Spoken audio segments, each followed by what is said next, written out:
Broadcasting live from the Business RadioX studios in Phoenix, Arizona, it's time for Phoenix Business Radio, spotlighting the city's best businesses and the people who lead them. Hello and welcome to Phoenix Business Radio, broadcasting live from the Max 6 Entrepreneurial Center right here in Tempe, Arizona, where we help build businesses and connect you with the right people. And today I am excited to have this conversation with some professionals who have become fast friends over, I think, just about the last year, maybe longer, Camilla. Am I right? Yeah, that's exactly it, Karen. I think it was a year ago, Josh, that you were here with us to celebrate and help more people know about this particular one-man production that we're going to talk about in just a moment. And Camilla, you and I met through Karen Loomis, which I'm so thrilled to know and to get to know you. And you and I and Karen did a whole beautiful series together here at Business RadioX. And Karen was going to be with us today, but couldn't make it. But a shout out to Karen Loomis with No Moss Brands. We wish you were here today. Absolutely. Without further ado, I want to give some insight to our conversation today. And as I mentioned, Josh Rivedal is here with us. This particular show that he's putting on up in Sedona for the next 3 evenings or 3 afternoons and evenings is a one-man production. It's a live Broadway-style play called Kicking My Blue Jeans in the Butt. That's it. Yeah? Well, welcome back. Thank you. Glad to be back. Thanks for having us and me. And just a big shout to Camilla. Like we've been friends for 7-8 years, and this is the third time we've collaborated on this project. And it's good to be able to use art to help people. So. Yeah. And in this particular case, the story that you share and the way that you tell the tale, and then the way in which you guys provide a platform for conversation after each performance is, I think, what makes this so special and why we want more people to know about it. Also with us in the studio today via Zoom is Kathy Basher. She's the chair and president for Nami Yavapai. Welcome so much. And thank you, Kathy, for being with us today. Thank you. It's a pleasure. Can you tell us about Nami and your specific role? Okay, Nami Yavapai is mainly in rural Arizona. My role as president is to oversee the educational and the outreach programs. So we do a lot of educational programs like Family to Family, where we are working with families that have a loved one with mental illness. And it's just a passion. I've done this for 22 years. And NAMI stands for, remind me, National Alliance of Mental Illness. So my passion stems from the fact that I have a serious mental illness and was institutionalized for 7 years, including the Arizona State Hospital. So this is my way of giving back. I love it. Thank you so much for being here. And Camilla Ross, I spoke about you, but I didn't give you a proper introduction. Camilla Ross is with us. She is the producer and is executive director for Emerson Theater Collaborative and my pal. Tell us about Emerson Collaborative. Wow. Emerson Theater Collaborative is now almost 14 years old. So we hail from Mystic, Connecticut. And when I moved to Sedona, I brought a piece of that with me. And so Sedona is now inundated with Emerson Theater Collaborative as well. And we're going on almost, 4 years. Wow. 4 years being in Sedona and 14 overall. So, and it's been nice to be able to create in that space. I've got a great board and I've got a great group of people that I work with. So, yeah, I love it. And you bring a special just awareness to through a lot of the plays and the arts and all the things that you do. Can you tell us what makes this theater unique? I know, but I don't know that our listeners would know. You're really always looking to tell the story that isn't always told. Exactly. I like to tell the stories that people don't want to hear. But we need to hear those stories. We need to understand another person's human condition and how they're living and with their life. Because once we understand how they're living in their life, we can better learn who they are and why they are the way they are. And having compassion for everyone is so important. Everybody comes with stuff in their life.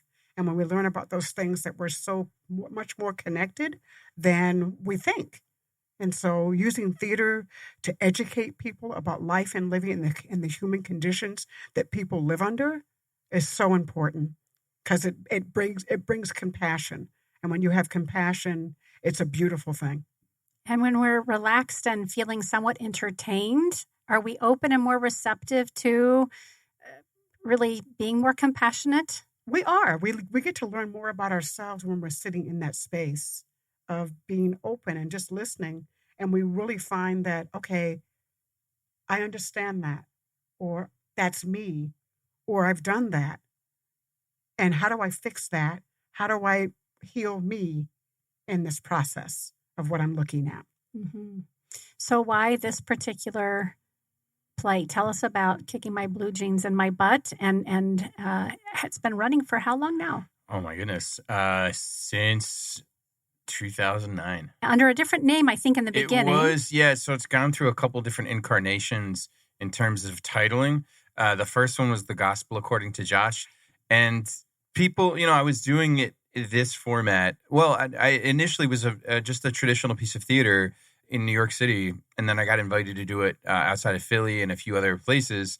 But so when I wrote it at the end of 2009, there's a piece of my dad's suicide that's in that at the very end. And so it's very much a coming of age story. And prior to that serious ending, it's very much a comedy and a coming of age tale and like how a kid became a man in his own way. And so some of the shenanigans that I got into, like accidentally being on the Maury Povich show at age 19 and like just silly things that I got into and just kind of being a dumb kid. And so there's a lot of comedy in it, but at the very end, there's that piece. And so I wrote it after my dad died. And it wasn't supposed to be about that, but it ended up because that was what my life was at the time. And so people were connecting to that when I did it in New York, when I did it in Philadelphia. Well, between that and almost 2 years later, I ended up being in suicidal crisis 2 years later after losing my dad and after writing that show. And I didn't have vocabulary around mental health and mental illness. And turned out that I do have two mental illnesses that I live with, that I don't have to die by suicide. And so when I did that work for myself and got help, I realized one of the things as I was going through this recovery process, like to be whole again, one of the components of that is I need to be in the service of other people. And so I was like, and I had this epiphany. I was like, at first I was like, I'm going to retire from show business and like hang up my hat and like, I don't know, be a crossing guard or a lunch lady. Like, I don't know what I'm going to do to help people. We'll figure it out. And then I was like, wait a minute, I have this idea. I have this show that people are connecting to, and then I'm going to get trained. And I got, and I started researching and learning about the field of mental health and suicide prevention. And I was like, this is one of the ways that I'm going to show up in the world differently. And I'm going to use the art, not for art's sake, but to be of service. And so what I found was, why this? Because it doesn't have to be this. Like, it doesn't have to be my story. I just happen to be a pretty good storyteller and a pretty good writer. And I sort of figured out these different elements and was able to bring them together. But really, my story is not all that unique. A lot of us go through traumatic things and difficulties. But the thing about storytelling is when we do that, the chemistry of the brain changes temporarily. And there's science and different things that I could quote and talk about. But just to say that when we connect to a concept and we listen to stories, as some of what Camilla brought up, like no longer is it they and them, it's we and us. And we take collective responsibility. We find those connective points because the brain is looking for familiar things. And the brain is looking for repetition. And so when there's moments of relatability, then it's like, oh my gosh, they're not bad. They're not crazy. They're not weird. They had a horrible childhood, or they were taken, their innocence was taken from them, or whatever the case may be. So now they're more relatable. Now we get to change the conversation, which needs to change. So that's a long-winded answer to your question. No, it's a beautiful way to explain why you're here and who you are. And thank you, both Josh and Kathy, for being so candid about your own journeys. I feel the same, and I know Camilla does as well. Part of we go through these trials or these life experiences, and I think all of us would agree that when we look back and we think, well, why me, right? And if we look for the blessing at how can I be of great service to other people who may not have the support that I had or had to find my way to, that's why we do what we do. It's part of why I opened the studio and started doing what I do 4 years ago.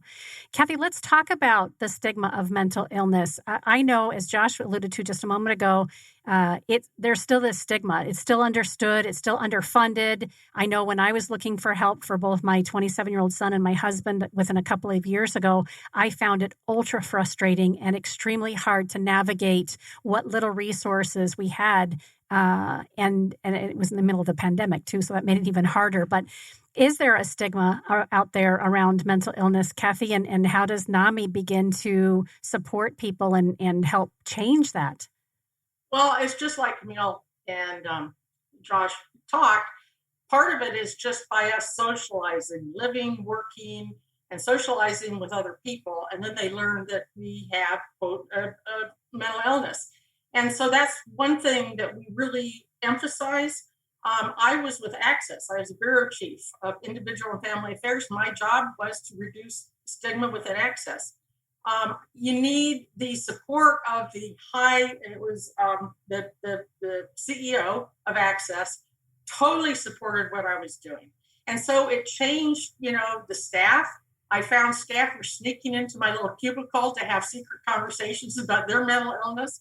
So this has just been a lifelong journey for me, is to constantly be out there exposing myself, but it's hard. Recently, I moved up to Northern Arizona to Cherry, and it's like starting all over because people are suspicious. Sometimes I go home crying because I don't have that exposure and acceptance that I had when I was in the Valley. So, I have some good friends, and the way I cope, like I have Candy Blakely here. I call her every day. I have certain people that are there to help support me, but I also have lots of support groups that I run almost daily for other people. So that's just, how I have conducted my life, is to do outreach and to help other people. Viktor Frankl talked about finding meaning in life. And to me, when I got through with the institutions, I had no will to live because it was brutal. There was rapes and all sorts of stuff going on. But, I found a reason for continuing. And it's been a delightful life. And so grateful for you doing the work that you're doing. Camilla, when you and Josh put this performance on last year, was it last year or 2019? It was last year, wasn't it? Last year.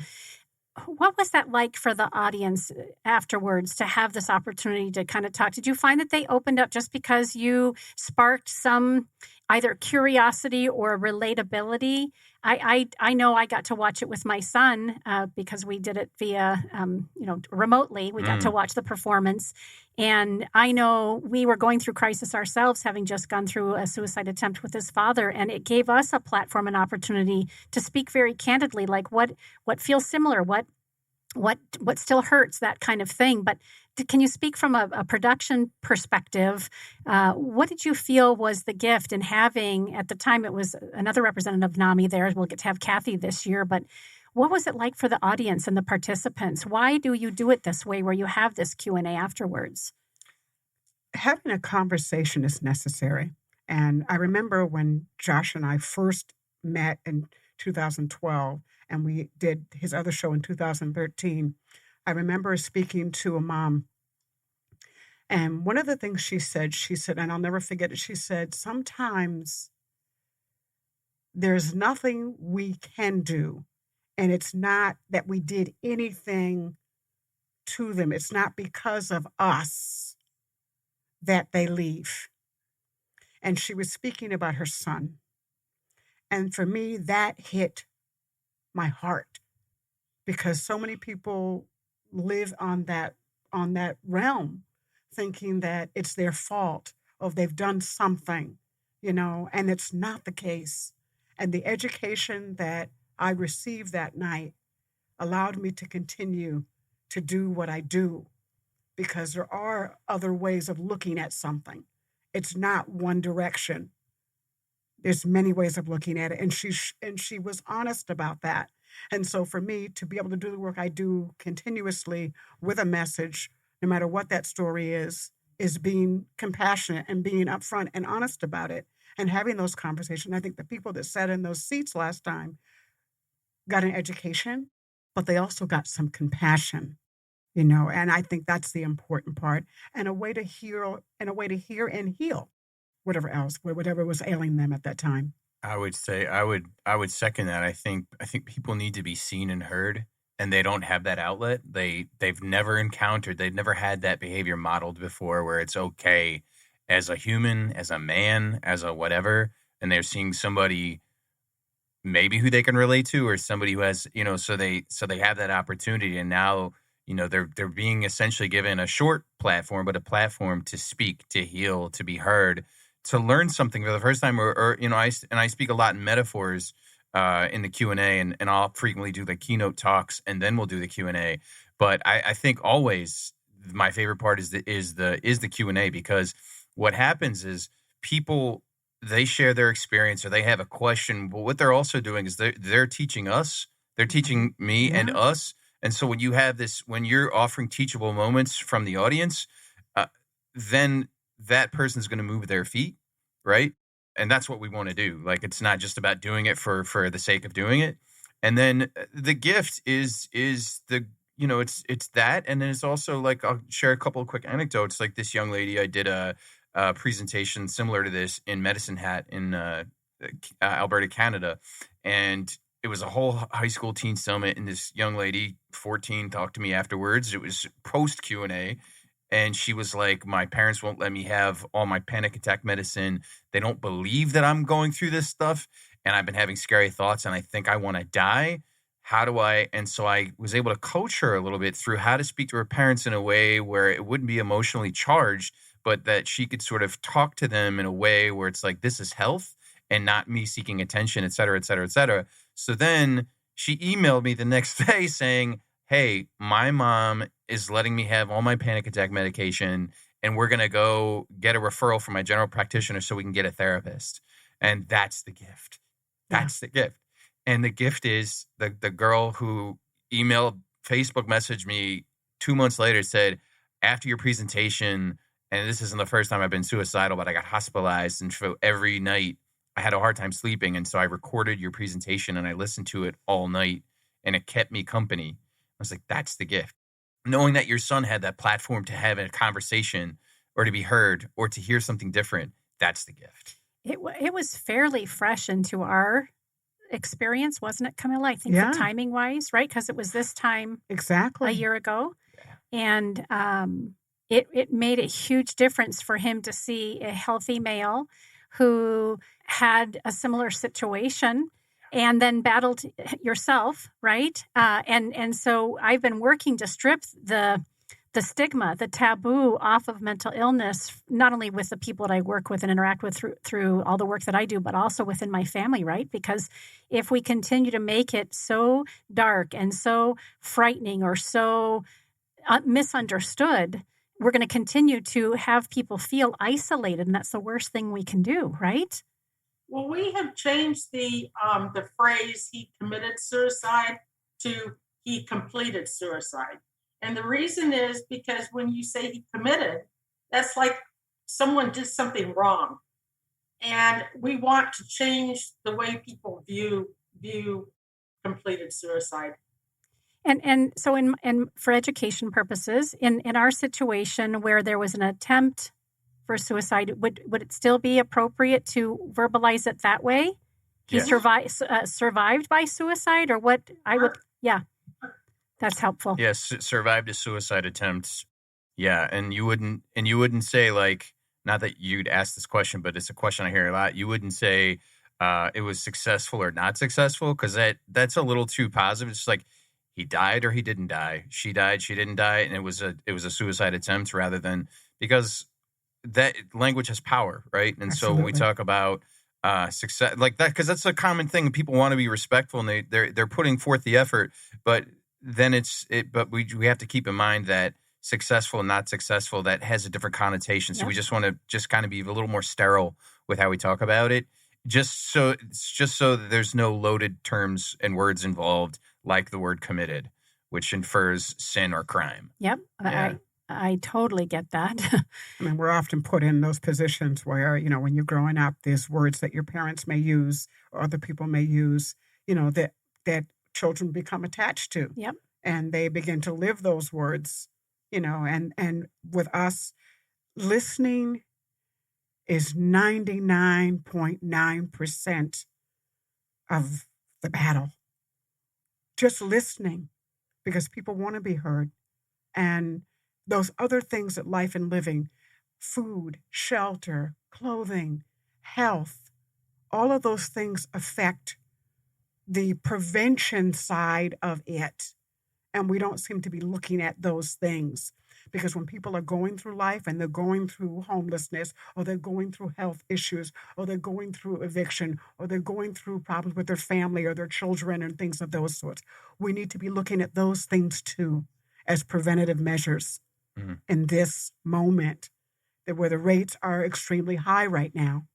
And so for me, it's really, really important that we as people begin to step outside of ourselves and our comfort zone to really see the human condition of people and what is going on in this country as a whole with mental illness. There has to be something at the forefront for us to have that conversation with, and they need to be actively engaged in funneling money into that for educational purposes. And I think when you have someone in a family that has completed suicide, there's that, there's a tendency to have that expectation that others may follow. And my grandfather completed suicide years ago. And my father always, whenever there was a lot of stress in his life, that was the threat he used. My mom as well. So, yeah, it was a way out. And that's how we grew up kind of learning that. And he ended up completing suicide. But it was, you're inculcated, you're trained that this is a way of coping. Mm-hmm. Right. It becomes a learned behavior. And that's why it's so important to have the education to do what you do, Kathy, because we're not having these conversations enough in families. And so then it becomes what we don't talk about or own ends up owning us, right? And so my grandfather died by suicide. My dad died by suicide. I nearly died by suicide. And so I have a 5-year-old niece. She doesn't know what happened to that grandfather. Like, I was lied to about my grandfather for a long time, and that wasn't helpful either. I think they were doing the best they could with the information they had. But so the 5-year-old now wants to know what happened to grandpa when he's the only grandparent she doesn't know. And so how did he die? Grandpa's brain was sick. That's true, right? So I'm not lying to her and I'm not stigmatizing. When she's a little older, we'll talk about suicide. In the meantime, we talk about emotions and feelings, and grandpa died that way. And then whenever you need help, don't throw a tantrum, ask Uncle Josh, and just that help seeking piece is so important. And then just like quickly, just something that also came to top of mind as we were just talking between the 3-4 of us is that we put this on the person, and it is a holistic thing. Because we got to think, why are people wanting to die at such high rates? It's not in human nature to want to die. We've been running for our lives since the beginning, from saber-toothed tigers and tax collectors. Like, we've been on the run, right? So like, it's not in human DNA to want to die. It's about hopelessness. So why are people getting that way? And so it's not on the family. It's not the individual. Yes, that's part of the role. But what about food insecurity, homelessness, economic equity, at least, climate change? There's so many layers to this, and we just want to sort of put a Band-Aid on it. And one of for me, and I guess I'm kind of calling out society on this, because for me, let's say I want to get into a middle school and talk about suicide or even mental health. No, but you can talk about alcohol. Well, okay, great. Like, that's important. But where do you think the root could be with alcohol? Oh, probably like behavioral health concerns, trauma, or a lack of role models in education. So it all ties into mental health to me. Absolutely. And yet we want to we just want to put a band on it so we can get our green dot or our yellow dot or our whatever dot. We need to do a better job and stop worrying about liability.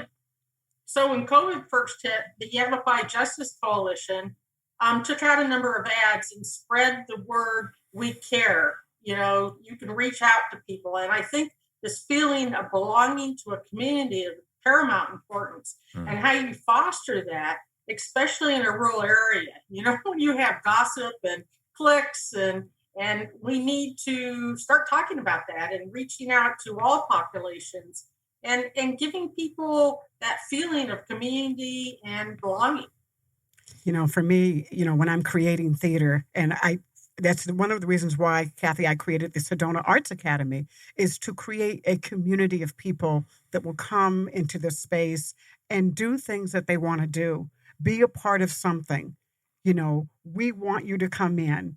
It's being open to people and allowing them to come no matter how they are to you, and giving them something that they can do for their heart, so that they know they're cared for. For me, it's all about community and loving people where they are. And when you allow someone to come into your space and you love them where they are, it makes them feel included and wanted, and that they're worthy. Everyone is worthy. And we don't seem to be doing a great job at that, as a nation of people, caring and making people feel worthy. Everyone is worthy, no matter who you are. And so removing those things, those obstacles and barriers for people to understand that you are cared for, you are loved, we're here for you. My door is open. And that's what we need to be doing as a nation of people, providing those necessary resources for people when they need them, the moment they need them. Not 6 months down the road, not 2 years down the road. Oh, medical, you need that? The VA? Hey, wait a minute. It's taking too long. We need to get to the top of this now so that they have an opportunity to just breathe and not have to worry. And to your point, Josh, about one of the gals that reached out to you, if families, adults are not educated, or parents are not educated, or even our teachers, right, around where to get the resources and how to help, or simply to be in listening, we keep making it feel like the doors are shutting. And harder for people to reach out and find the help that they need. I'm reading this book for the second time. It's called The Wild Edge of Sorrow. I don't know if any of you have read it, but I will likely read it a third time because it's talking about everything that we're talking about here, that rituals and are so important for us, but also having a voice so that when you've experienced grief or loss, or you're challenged with what's going on, having a voice is critical. Having someone or a community to listen to you is paramount, which is why I'm thinking, Kathy, it's so important, even though that you've uprooted yourself and now in Yavapai and experiencing being the new gal, it's so important because you're establishing this opportunity for people to come and have a conversation, have a voice, get the support that they need. Can you speak a little bit more to us about what services are offered through NAMI? Sure. Well, one of the programs, wonderful, it goes along just what you said, is in our own voice. And that's how we as peers are trained to go out in the community and do a program. It's about an hour, but that's part of our recovery because we're reaching out, we're educating people. And that's how I really started being exposed to the public. We have Family to Family, which is an educational program, which I actually teach. And it is so cool because family members come and learn about mental illness and they bond as a group. And those families stay. Then we have support groups afterwards. But those families have bonded. They talk to each other. They learn about mental illness, not to blame themselves, not to blame their loved one. So there's a lot of programs. There's some for vets. But all of it is done by volunteers. And so I've got Candy sitting here. She's trying to hide. But Candy is the vice president. She spends 6-7 hours a day just volunteering her time. She has a son with a serious mental illness, and this is her way of coping. And so there's NAMI Homefront that's for vets. There's NAMI Basics. We go out into the schools and do outreach. But one of the wonderful things that I'd like to share with the public is Candy developed NAMI, the resource page. And I don't know how to put that up so everyone could reach it, but it is it gives mental health resources throughout the state. We also ask people to share when they're not getting treatment, and we need that data because we go to Access and it raised absolute hell with them. If this can be shared with the public and they can go and look at our resource page, it's just an invaluable resource. And I just wanted to thank Candy for all her hard work in putting this together. Candy, thank you. Yeah, absolutely. We know you're sitting there and helping out. And the resource page, so this is a live broadcast today, of course. And Candy, I see that you added to the chat. Thank you for that. And I believe that you both had also sent it to my team. So we'll make sure it's included in the show notes once it's a podcast and available to stream or for people to download. So thank you. Those are incredible resources. Can we talk about the expense? And maybe you have some ideas as to why why we're in this situation, and any one of you can speak to this. I'll just speak from my own personal experience. After my husband had been in the trauma intensive care unit for a month, was then in a post-acute facility, I didn't have the money to find a facility that would help with not only his physical healing, because he had a tracheotomy, he had some things that physically had to heal, but I also knew that we needed the mental health piece too. And I couldn't afford it. And no one was willing to take him unless I could slap down $40,000 to $60,000 at the front of what was going to be at least a 30-day stay. So with the help of the not the docent, but somebody at the hospital, maybe our social worker, she said, well, clearly he needs to have the physical healing first. And so we found a post-acute facility was strictly for that. But after that, I really struggled to find a placement for him. We ended up doing IOP, the outpatient care, intensive outpatient care. But can we speak a little to, like, what else do we need to be doing as a collective to help families be more informed, to help them navigate? Clearly, a resource page like what Candy's put together makes sense.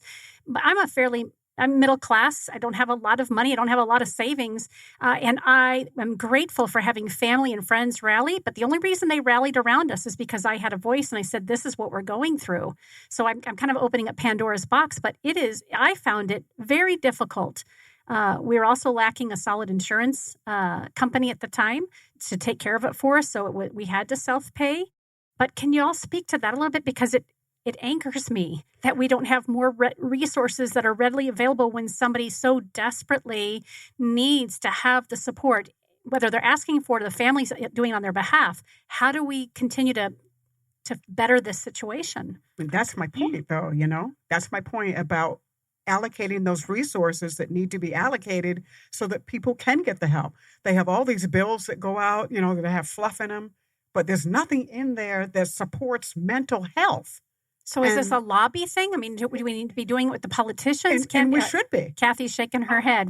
Jump in there. Because I've been testifying again at the Arizona Supreme Court, also the legislature, very active down there.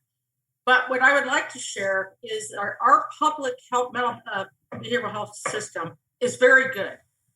Okay. It's excellent in the sense that there's a lot of services, but you have to know how to access them. Is that access? In the rural area, it's very, very difficult.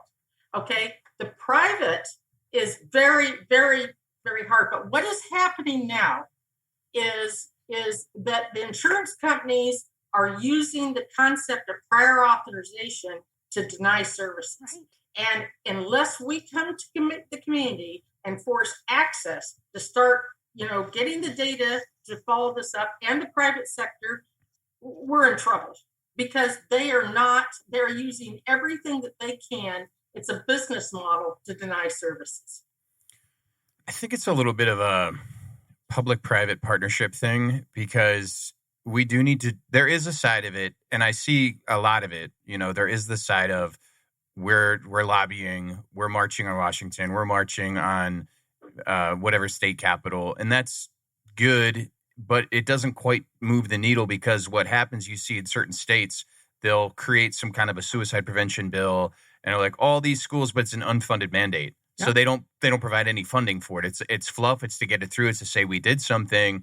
In theory, it's a good idea, but we need public and private investment in mental health services and care. So like from a supply side, like we need to see more psychiatrists and therapists and things like that and that are trauma informed, yes. Right? So that there's this holistic piece that goes around it. We need more men, we need more brown and black Indigenous persons who are engaging in this work. So we need to invest and find a way to get them into our schools, in our med schools for psychiatry. So we need that. So there's like all these spokes in the wheel that need to happen. And then on the corporate side, we need to start having CEOs who are top down, C-suite, who are saying, hey, we're going to make this workplace mentally healthy, and these are the things that we're going to do, and we're going to take in some outside consultantship or whatever, some consultancy to make sure that we're doing this, just like we're insulating, or we're working with risk management. Well, maybe this is part of risk management now. Maybe it's also, it's definitely part of HR. So we need that side of things,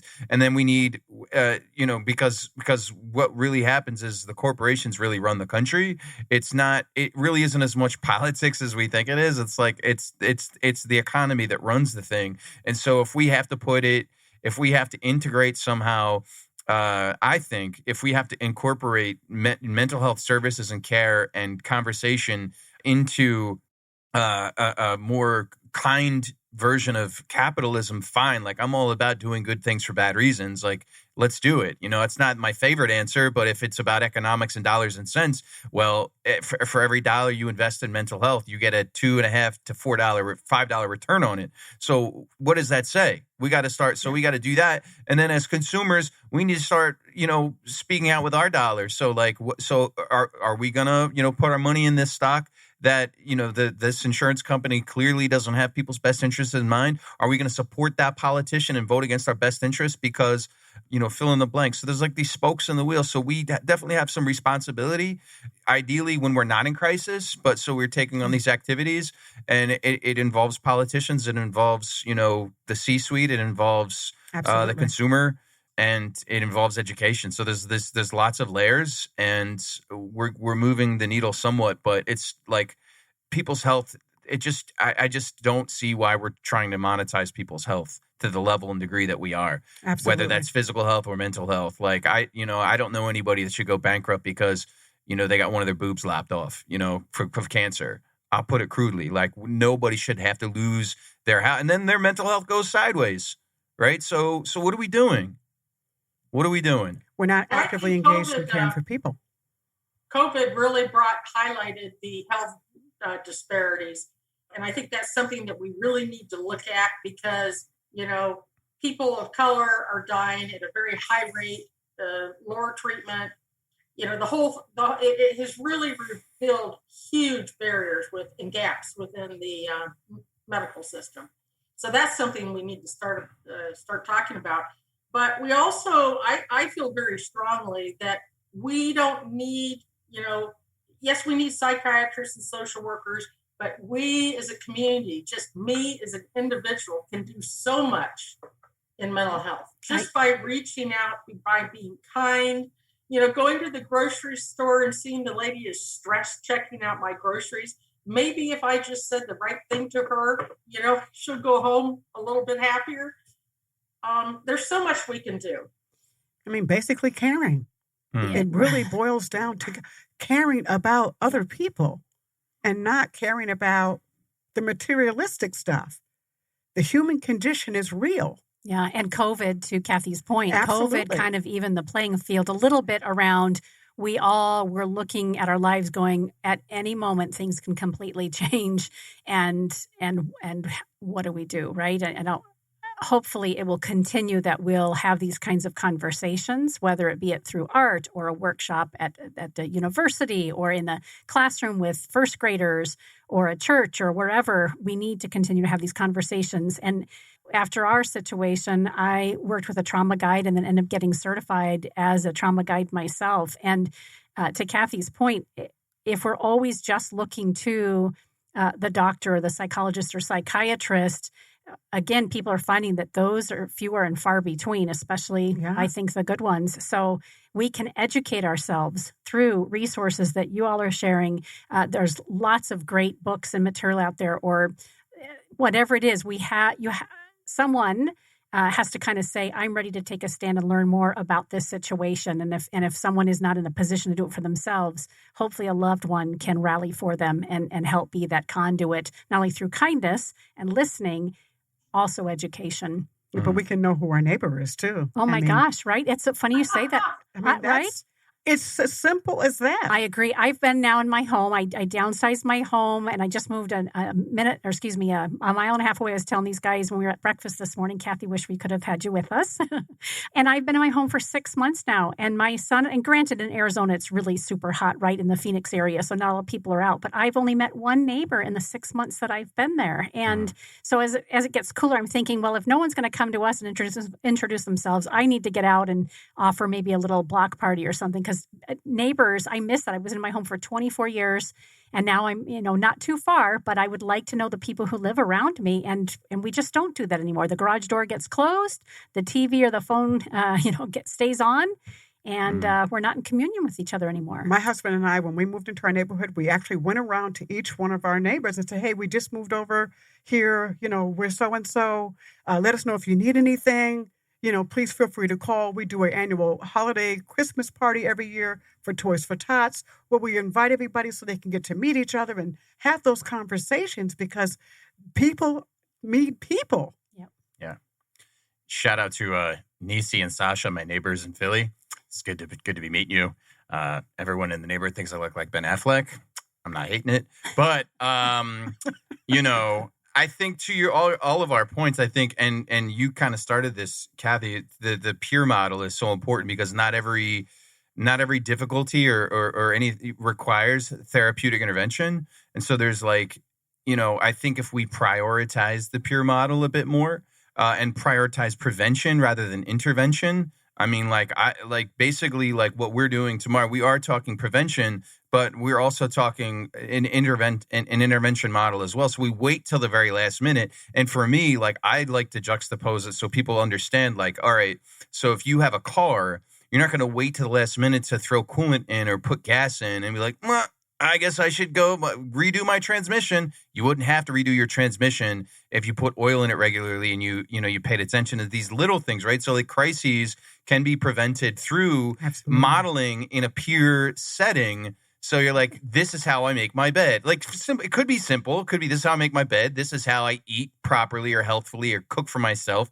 right? Some of us need help in different areas. And so we need to prioritize that model too. So I think we can get a lot of mileage out of the peer experience. And I even remember sort of correlating this.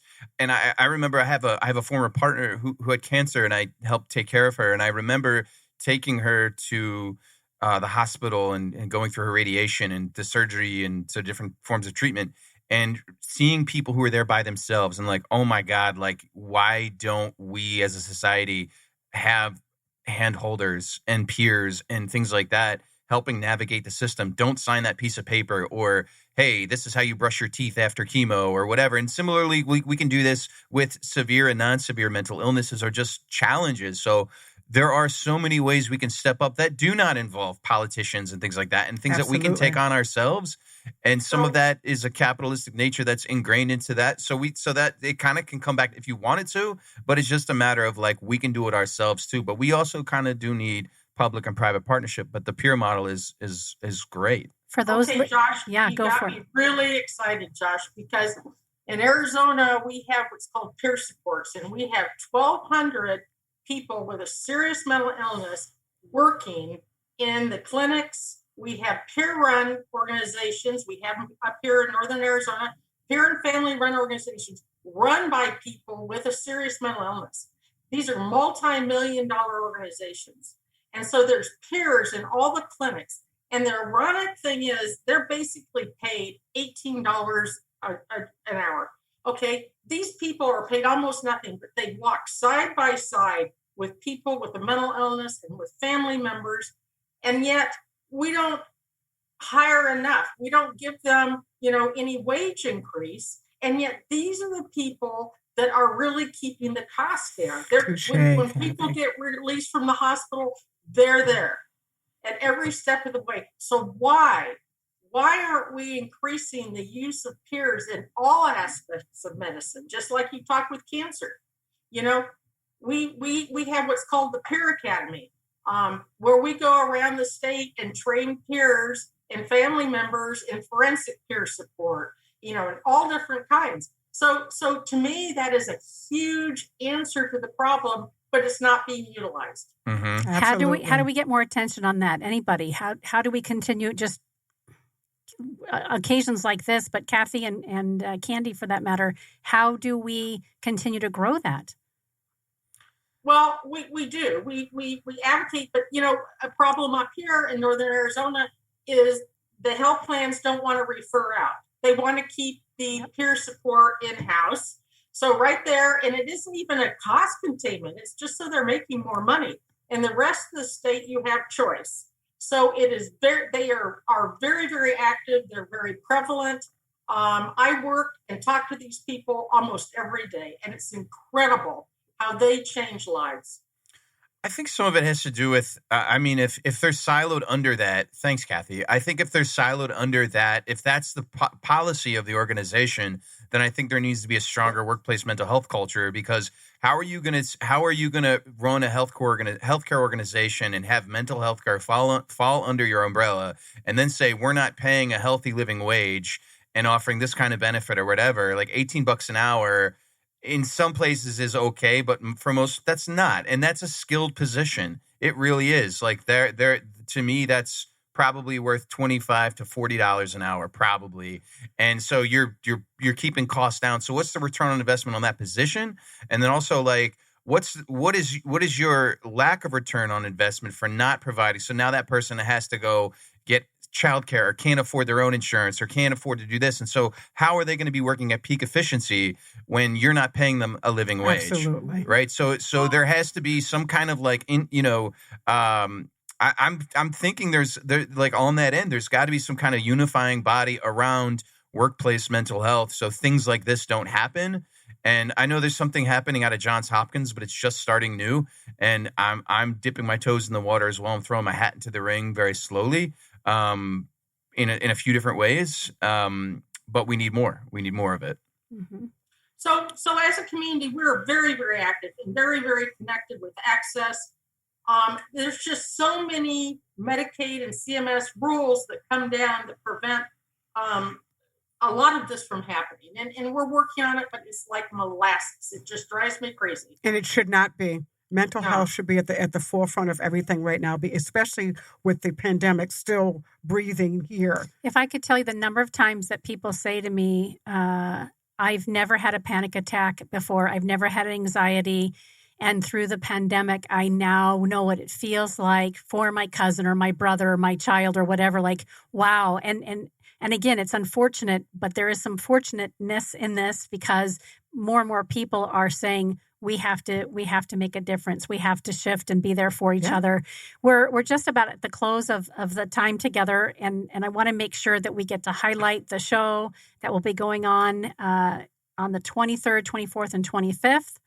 And I also want to have each of you have a chance to share how people can stay in touch with you and benefit from your resources and your wisdom and experience. Let's start with Camilla, if you would, please. How do we stay in touch with you and find out about all these great shows and performances? Like I said, I operate the Sedona Arts Academy, as a place where people can come and take an art class, a cooking class, have a meeting, there's rent space there. You can do all those great things. And Emerson Theater Collaborative, you can go to our website, emersontheatercollaborative.org, and check out all the great shows we have coming. We have a full season of life, living, and learning about life through theater. And it doesn't take a whole lot. Supporting the arts is so essential right now. We really feed the economy as artists in theater. We help restaurants grow their businesses. We are the change makers of life and living. So supporting the arts is so essential. Our kids need it. Our adults need it. Mental health should be the number one thing happening in this country. Agreed. Thank you. Josh, we know you'll be in Sedona for the next 3 days, but tell us how we can stay in touch with you as well. I'm all over social media. I don't post a lot, but I'm there.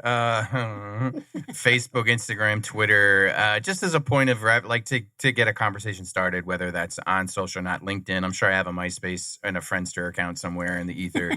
Are those even things anymore? Probably not. Match.com, single. So I mean that, my email, you could josh@iampossibleproject.com. Always happy to be a resource, a friend. I'm not a counselor or crisis individual. I have skill sets that fall under that, but I can't practice that stuff, but I can certainly be a resource and help. So yeah, that's a great way to stay in touch. And one of the things that you love is traveling and speaking, whether it's currently, via Zoom, or going to schools, universities, businesses, communities, and having these kinds of conversations. So if our listeners are interested in staying in touch with you, they can reach out via. Definitely. Yeah, that would be great, because I do that work all the time. A lot of universities, colleges. I'm doing a lot of work with dentists these days, like dental conferences, and, social workers and things like that. So And I'm, getting into workplace mental health stuff as well. And staff trainings, like staff well-being trainings and stuff like that, because I think should have happened a long time ago, but people are starting to realize, oh my God, my staff is totally burnt out. Yep. How do we talk about self-care and managing our wellness? So absolutely. yeah. Thank you. Thanks. Kathy, tell us again how we can stay in touch with Nami and Nami Yavapai. First of all, I just met 2 new partners in crime. So welcome. We're going to have more conversations, you two. But I can be reached through namiyavapai.org. Excellent. Wow, the time goes fast, doesn't it? It does. Sure does. But what a great conversation. Kathy, thank you so much. And I so look forward to seeing you tomorrow. Thank you, Likewise. guys. Thanks. Absolutely. So again, Emerson Theater Collaborative in cooperation and collaboration with Nami and Josh Rivedal for the next couple of nights performances, September 23rd, 24th, and 25th at from 7 to 8, right? And then also matinees, I believe, 2 p.m. At 2 p.m., right? On the 25th. Yeah. Fantastic. Can I get a shout out, Karen? Because I need to give a shout out because you know what? We got Raging Skillet coming next week, folks. Chef Rossi from the Raging Skillet out of New York City will be at the Emerson Theater Collaborative October 1st. We have a book signing on October 29th. She will be there. Come out and get your rage on with Raging Skillet. We have an amazing cast. And you have a newsletter where we get to stay in touch with all the great performances and workshops and artwork. Yeah, we're on Facebook and Instagram. Yeah. But I tell you what, this show is going to rock. Okay, it's really going to rock, and I'm loving it because it's, again, talking about people's lives and being engaged and learning about somebody else. It's awesome. Yeah. So we have fun stuff. So my takeaways, and please jump in if I miss something, but I am really delighted that the four of us have agreed that we don't need to wait for someone to change the system. We can be kind. We can listen. We can ask for help. There are resources.